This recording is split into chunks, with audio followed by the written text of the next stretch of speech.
Hi நண்பா, welcome back to SS univ. இயக்குனர் Chandrasekhar அவர்கள்கிட்ட recent இன்டர்வியூவில் இப்போ உங்களுக்கு தளபதியோட ரிலேஷன்ஷிப் எப்படி இருக்குது அப்படின்னு கேட்டதுக்கு, ஆக்சுவலாக நானும் விஜயுமே எப்பயுமே இப்படி தான் இருந்திருக்கோம். அதாவது ரெண்டு பேருமே அதிகமாக பேசுகிற கேரக்டர் கிடையாது.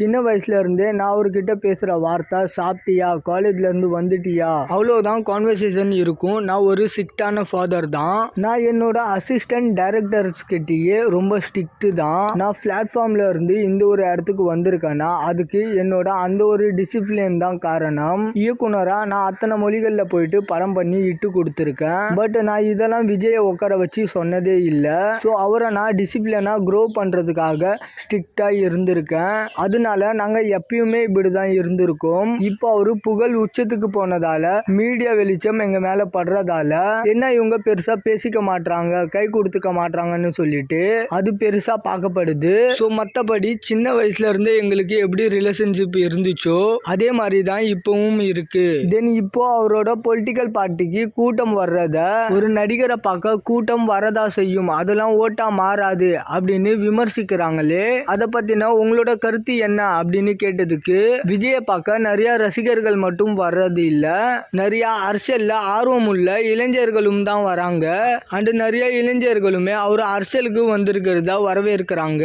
ஸோ அதனால ஜஸ்ட் நடிகரை பார்க்க தான் வராங்க, அதெல்லாம் ஓட்டா மாறிடாது அப்படின்னு யாராலையும் சொல்லிட முடியாது அப்படின்ற மாதிரி தளபதியை பத்தி பாசிட்டிவா தான் பேசியிருக்காரு. அண்ட் தளபதியோட அப்பா சந்திரசேகர் அவர்கள் சொல்றத புரிஞ்சுக்க முடியுது. ஏன்னா இப்ப இருக்கிற குழந்தைகள்லாம் அப்பாவோட ஃப்ரெண்ட்லியா பழகுறாங்க.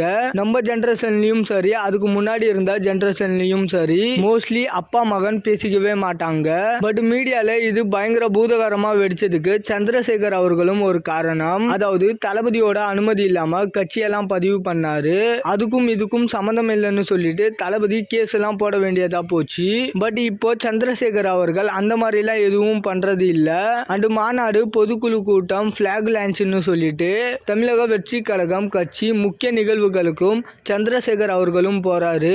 ஸோ இந்த ஒரு பாசிட்டிவிட்டியும் இப்படியே தொடரட்டும்னு சொல்லிட்டு விஷ் பண்ணிக்கலாம். அண்ட் இந்த மாதிரி தளபதி பத்தின அப்டேட் தெரிஞ்சுக்க மறக்காம எஸ்எஸ் யூனிக் சேனலை சப்ஸ்கிரைப் பண்ணி சப்போர்ட் பண்ணிக்கோங்க. நிறைய பேர் சப்ஸ்கிரைப் பண்ணாம வீடியோஸ் பார்த்துட்டு இருக்கீங்க. ப்ளீஸ் ஒரு சப்ஸ்கிரைப் தானே, சப்ஸ்கிரைப் பண்ணிட்டு ரைட் சைடில் இருக்கிற பெல் ஐக்கானை கிளிக் பண்ணிடுங்க.